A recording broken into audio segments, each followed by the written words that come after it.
thank you for your hospitality. Thank you for having us all here. This the beginning of a pleasure point era that happened many years ago happened in this building when Richard Novak and his partners Doug Hout and Sherman bought this place and decided that they were going to start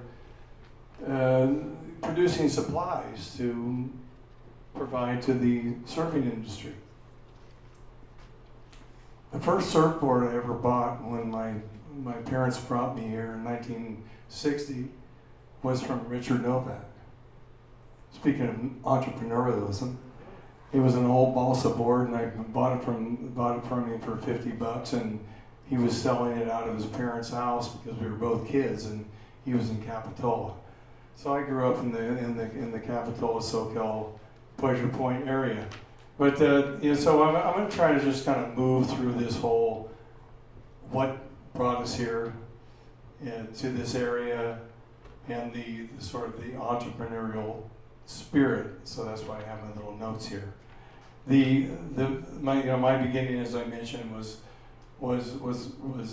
with moving here as a really little kid and being introduced to surfing via my mentor and great friend, Van Slater, who has a winery up the hill now, and seeing what's going on here and having this amazing area to be our playground. And I soon figured out that I had to do stuff to be part of it, and part of that stuff was to make some money so I could buy a surfboard. So my parents bought me my first surfboard from Richard Novak, but my first brand new surfboard was via my first entrepreneurial adventure, which was a paper route. So I got to buy a new surfboard from the ONeill shop that just moved up the street here and have been here forever.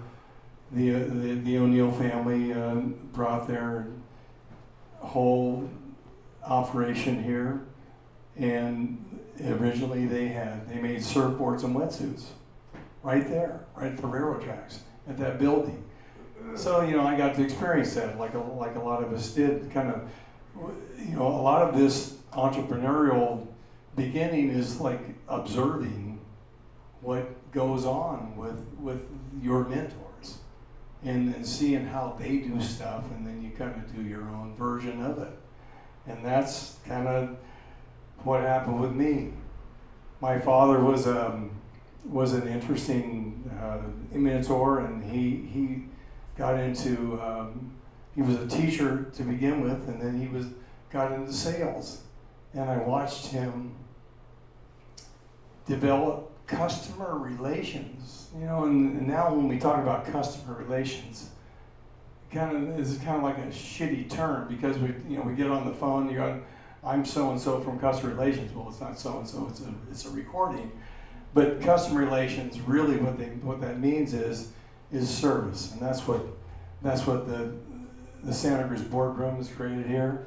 That's what's a lot of us, the restaurants, the services that we provide here in this area.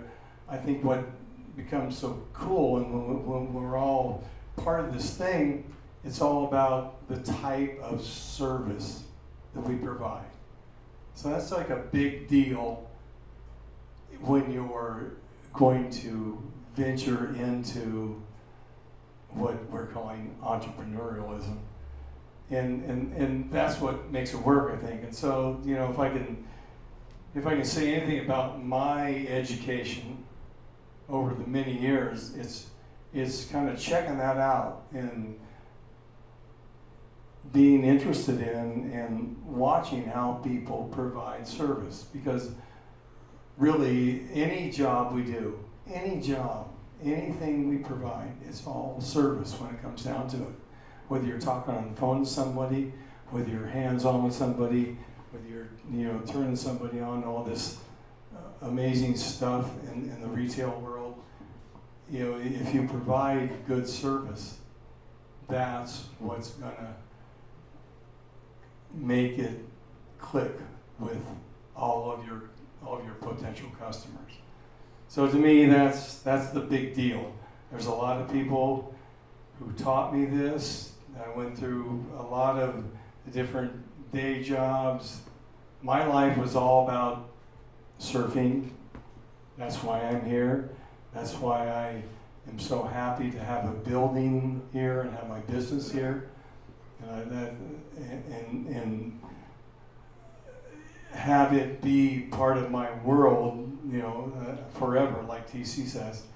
The day job thing happened for me after all of these little adventures and learning from all these different people, from being a surfer and a musician and listening to people. So listening to people got me here. The opportunities that got me here were little adventures and learning about everything from real estate to retail sales, and all that stuff all comes together. I was very fortunate to, after 15 years, sitting across the street after the morning surf session at John's place, Chill Out Cafe, and I'd look across the street and I'd see this old funky building that was kind of looking like dilapidated. It had a couple of stores in it, it had a couple of apartments upstairs. And I would do these morning surf sessions with this buddy of mine who was also a mentor in the real estate world.